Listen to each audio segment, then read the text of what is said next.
What's up, YouTube? Welcome to my civic hack series or social hacking series, episode 5. We're going to be talking about gun violence and school shootings. Um, so before I get started, I'm I'm an engineer by background, so I'm going to be taking a very structured approach in this problem, and some of these um, facts are based on data and research I've done. So again, if you're not interested in this content, or if you have a one-sided opinion on this topic, please leave this video right now. It's not for you. Go watch my cat videos. Uh, but before, let's get started. So, how I like to structure any problem as an engineer is you state the problem, you have your data, you show your root cause analysis, and you provide a solution.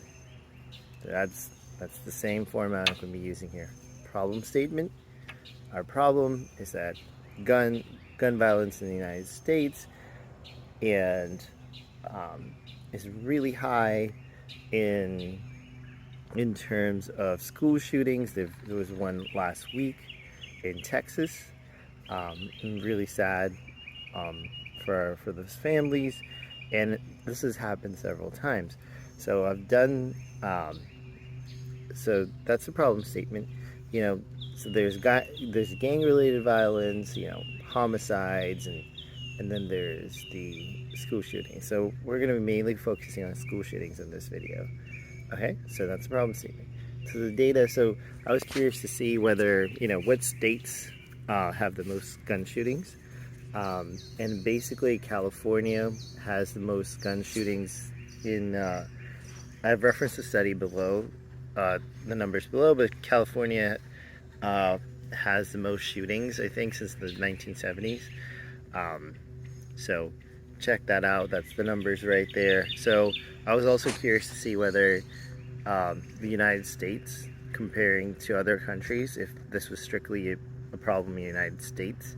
And looks like gun violence is actually higher in the United States than any other country in the world. Look at that. So it's a unique problem to the United States of America.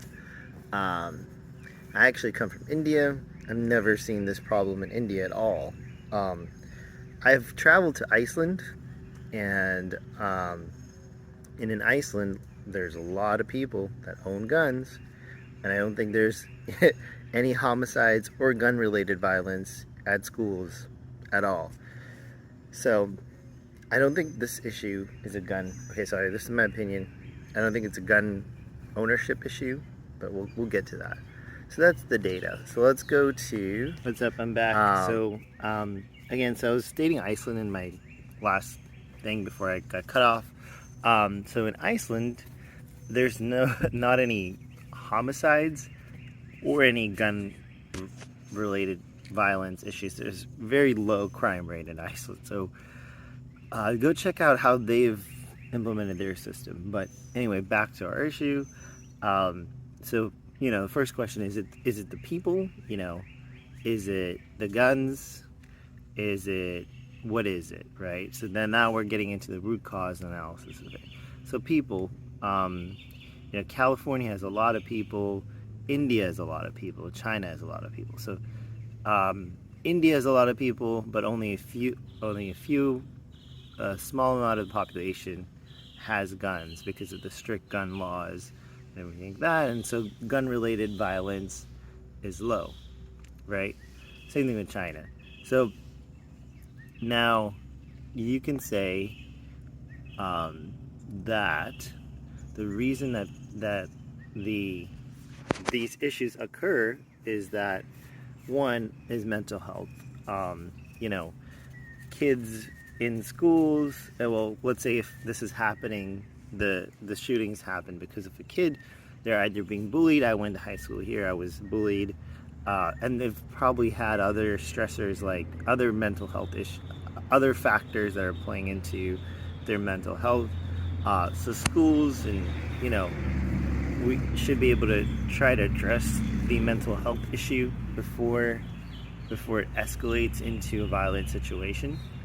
That's number one. And number two is ease of access. So, how easy it is, to just, enact on your bad mental health state. If I'm feeling horrible, right? Can I just go to the store and buy a nuclear bomb? Is that is that something that I could just pick up and do? So, these days in the United States, it feels like you could take a squirrel, send him to a store, and he can come up with an AK-47 out of there. It seems like it's that easy. Um, there's no common sense laws in the United States. I feel like, or there should be more common sense laws in the United States for gun ownership. So either going through mental health check, going through mental background checks, making sure the owner of the gun will use it responsibly, and then having those regular systems in place to verify and check whether uh, whether this thing will be used responsibly.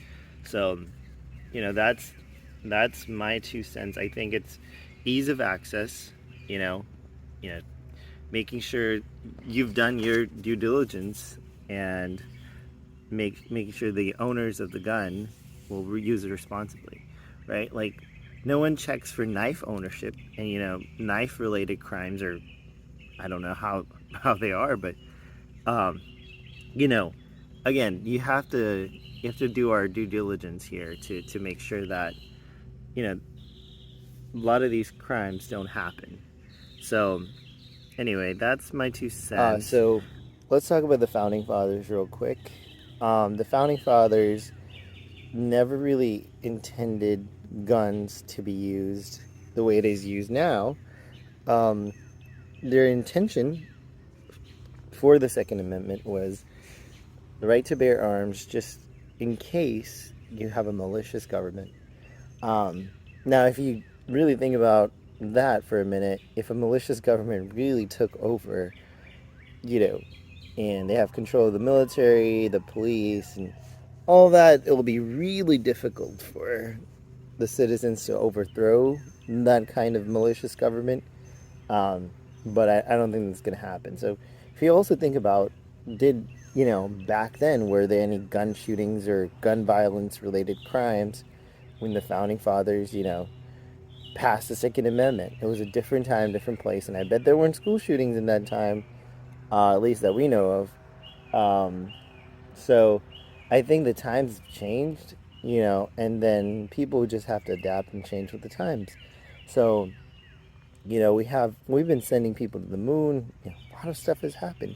And this problem is actually a fixable problem. Other people in the world, other countries don't have this problem, just the United States.